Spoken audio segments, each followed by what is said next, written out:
नमस्ते बच्चों। आज पाँचवीं कक्षा का हम 15वां पाठ पढ़ने सीखने जा रहे हैं और पाठ का नाम है ज्ञानी। देखो यहाँ पे बहुत खूबसूरत पाठ हम यहाँ देखने जा रहे हैं और इस पाठ में जो दो लोग रहते हैं वो देखो, ये जो पाठ है संवाद रूपी पाठ है और इसमें दो व्यक्तियों का संवाद हमने यहाँ पे देखा है। ये है बंडू भाऊ और ये जो है वो है सुदामा। वो मराठी भाषिक है और ये हिंदी भाषिक है और दोनों के बीच में जो संवाद होता है उस संवाद से हमारा मनोरंजन कैसा होता है ये हम इसमें देखने जा रहे हैं।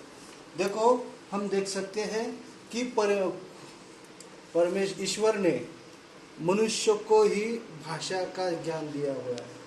मनुष्य ही भाषा बोल सकता है और अन्य कोई प्राणी नहीं, और इन भाषाओं से वो अपने मन की बात एक दूसरे को बताता है, एक दूसरे के साथ शेयर करता है, यह हम देख सकते हैं।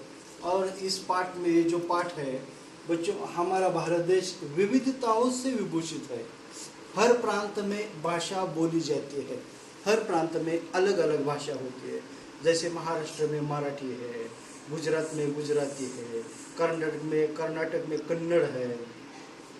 वैसे हर भाषा, हर राज्य में विविधता, हर प्रांत में अलग अलग भाषा बोली जाती है। ये हमने अभी भी यहाँ पे देख लिया है। कश्मीर से लेकर कन्याकुमारी तक देखो, हर प्रांत में अलग अलग भाषा बोली जाती है। कश्मीरी हो, गुजराती हो, राजस्थानी हो, मलयाली हो, आसामी हो, तमिल हो, मराठी हो, तेलुगु हो, कन्नड़ हो, आदि भाषाएं हमारे देश में बोली जाती है। ये हम यहाँ पे देख रहे हैं। और हमारे देश की जो राष्ट्रभाषा है, वो जो राष्ट्रभाषा कौन सी है? हिंदी हमारे देश की राष्ट्रभाषा है। देखो, ये जो पाठ हम देख रहे हैं, पाठ का नाम है ज्ञानी। ज्ञानी का मतलब जिसे सभी भाषाओं का या सभी बातों का ज्ञान हो उसे क्या कहते हैं? ज्ञानी कहते हैं। ऐसा खूबसूरत पाठ हम यहाँ पे देखने जा रहे हैं। और इस पाठ में जो दो व्यक्तियाँ रहते हैं, एक है, देखो यहाँ पे हम देख सकते हैं बंडू भाऊ, और ये दूसरा जो है वो सुदामा। बंडू भाऊ मराठी भाषिक है और सुदामा हिंदी भाषिक है। दोनों के बीच में जो संवाद हुए हैं, इससे क्या मनोरंजन होता है ये हम यहाँ पे देखने जा रहे हैं। दोनों की मातृभाषा भिन्न है। बंडू भाऊ की मातृभाषा मराठी है और सुदामा की मातृभाषा हिंदी है। दोनों की मातृभाषा भिन्न है। एक ही शब्द के दोनों भाषाओं में अलग अलग अर्थ होने के कारण कई बार मनोरंजक स्थिति बन जाती है। देखो, इस पाठ में क्या लिखा है? बंडू भाऊ और सुदामा का परिवार आमने सामने रहता है। देखो यहाँ पे बंडू भाऊ और सुदामा। वैसे तो बंडू भाऊ महाराष्ट्रियन है और सुदामा हिंदी भाषिक है। वो बाहर से कुछ काम के लिए, काम खोजने के लिए वो महाराष्ट्र में आया और बहुत साल से वो महाराष्ट्र में रहता है। महाराष्ट्र को ये अपनी धरती मानता है। और बंडू भाऊ और सुदामा बहुत साल से पड़ोसी है, वो आमने सामने रहते हैं। और यहाँ पे दिया है कि दोनों के बच्चे आपस में साथ साथ खेलते हैं। दोनों के बच्चे आपस में साथ साथ खेलते हैं। दोनों के बच्चे आपस में पढ़ाई करते हैं। दोनों एक दूसरे के त्यौहार में शामिल होते हैं। दोनों बच्चे एक दूसरे के जन्मदिन पर कुछ शामिल होते हैं। यहाँ पे हम देख रहे हैं कि दोनों के बच्चे, बंडू भाऊ और सुदामा के बच्चे एक साथ खेलते हैं, एक साथ पढ़ाई करते हैं। दोनों परिवार एक दूसरे के सुख दुख में सहभागी होता है। कभी बंडू भाऊ को कुछ परेशानी आ जाती है, वो सुदामा आ जाता है। कभी सुदामा को कुछ परेशानी हो जाती है तो बंडू भाऊ जाता है। दोनों सुख दुख में, एक दूसरे के सुख दुख में, एक दूसरे के त्यौहार में सब शामिल होते हैं, सहभागी होते हैं। या ऐसा खूबसूरत पड़ोसी हम यहाँ पे देख रहे हैं। और दोनों की मातृभाषा भिन्न है, इसके चलते एक ही शब्द के दोनों भाषाओं में अलग अलग अर्थ होने के कारण कई बार उनके बीच मनोरंजक स्थिति कैसी बन जाती है, इस पाठ में हम देखने जा रहे हैं। ये मराठी भाषिक और हिंदी भाषिक दोनों के बीच जो मनोरंजक स्थिति होती है यह हम इसमें देखने वाले हैं।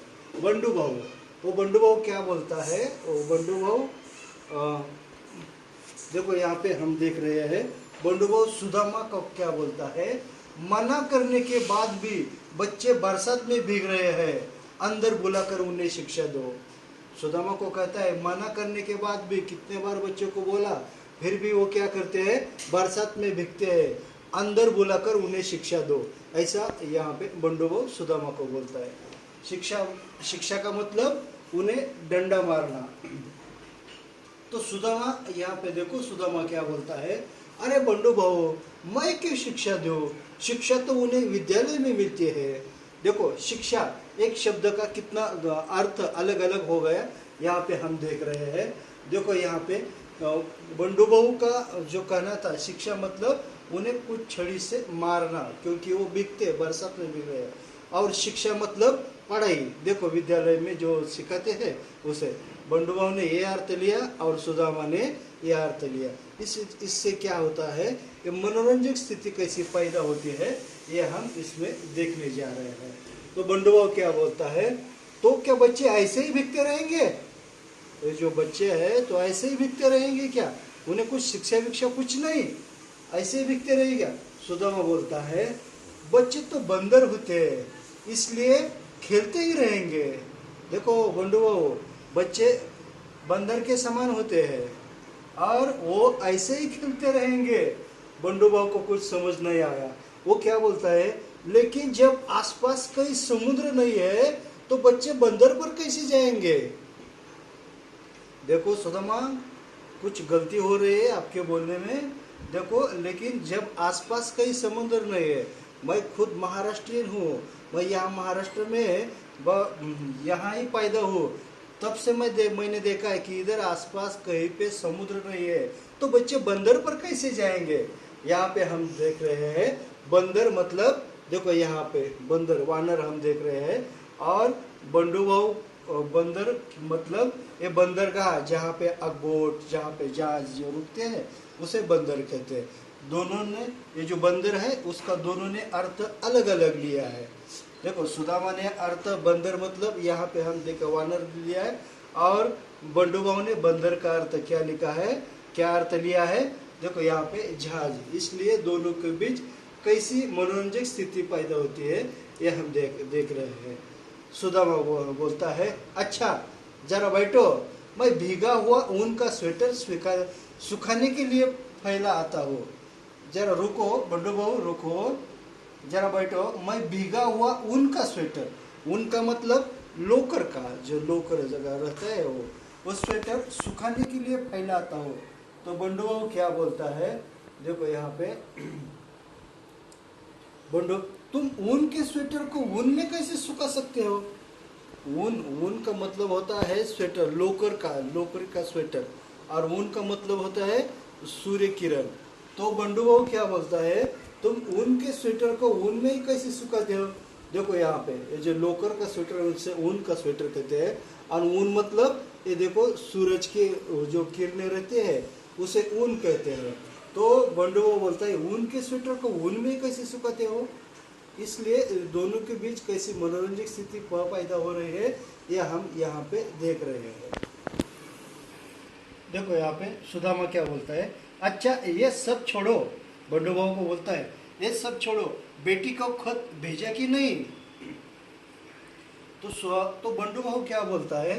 देखो यहाँ पे हम देख रहे हैं, बंडू भाऊ बोलता है अरे सुदामा, खत तो खेत में डालते हैं, बेटी को क्यों भेजे? देखो यहाँ पे दोनों की भाषा कैसे है। खत का मतलब होता है पत्र, देखो यहाँ पे, और खत मतलब खेती में जो खत डालते हैं उसे, अनाज को जो खत डालते हैं देखो उसे खत कहते हैं। सुदामा इस खत के बारे में बोल रहा है और बंडू भाऊ ये खत समझ रहा है। इसलिए बंडू भाऊ बोलता है कि अरे सुदामा, खत तो खेत में डालते हैं, बेटी को क्यों भेजे? और यदि उन दोनों को हिंदी और मराठी भाषा अच्छी तरह समझते तो ये मनोरंजक स्थिति नहीं बनती। इसलिए हमें ज़्यादा से ज़्यादा भाषा सीखना चाहिए।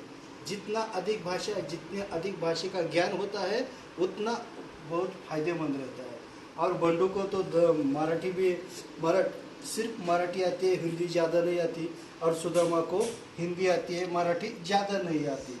इसलिए दोनों के बीच कैसी मनोरंजक स्थिति बन रही है ये हम देख रहे हैं। इस प्रकार बंडू भाव और सुदामा की बातचीत बहुत ही मनोरंजक तरह से ये चल रही है।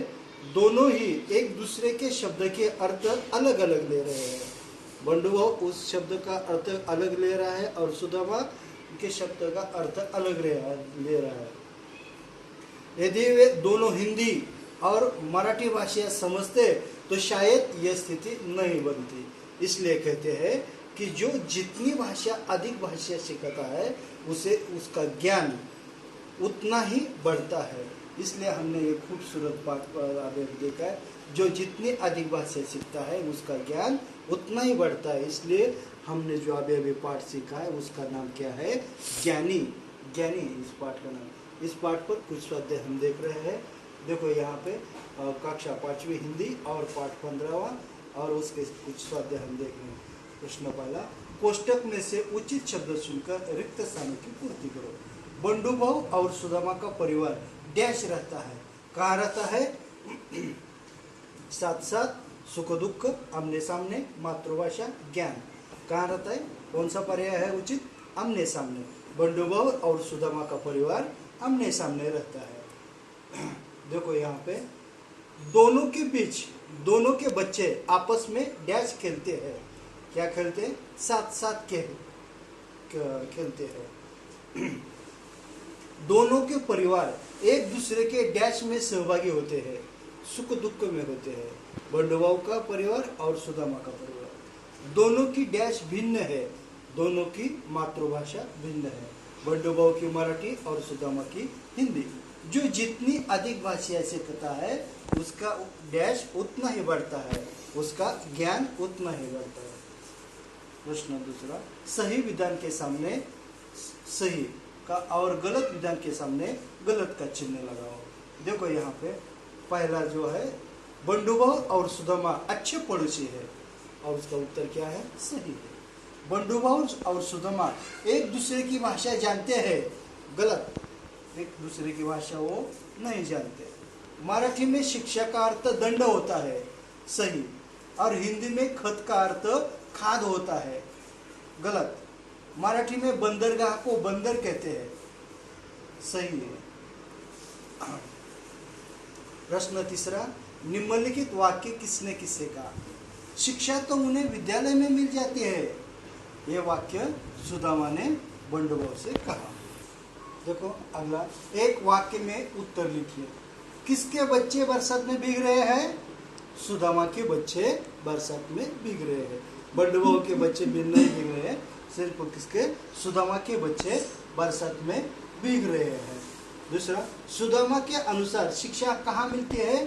सुदामा के अनुसार शिक्षा विद्यालय में मिलती है। और तीसरा, बच्चों को बंदर कौन मानता है?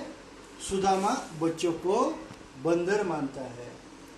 चौथा देखो, सुदामा को अपना स्वेटर कहाँ सुखाना है? तो सुदामा को अपना स्वेटर धूप में सुखाना है। ऊन में मतलब धूप में सुखाना है। और छठा प्रश्न, 2-3 वाक्य में उत्तर लिखिए। पाठ में बंडू भाव और सुदामा के बारे में क्या बताया गया है? बंडू भाव और सुदामा का परिवार आमने सामने रहता है, दोनों के बच्चे आपस में साथ साथ हंसते खेलते हैं, दोनों के परिवार एक दूसरे के सुख दुख में सहभागी होता है। दूसरा, बंडू भाव ने सुदामा से बच्चों के बारे में क्या कहा?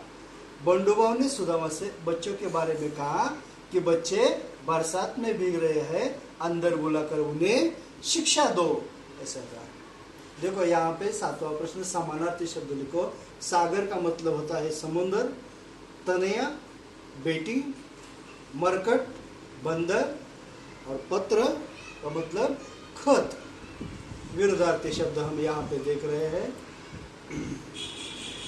रोना विरोधार्थी हंसना, दुख सुख, बाहर अंदर, शिक्षा अशिक्षा।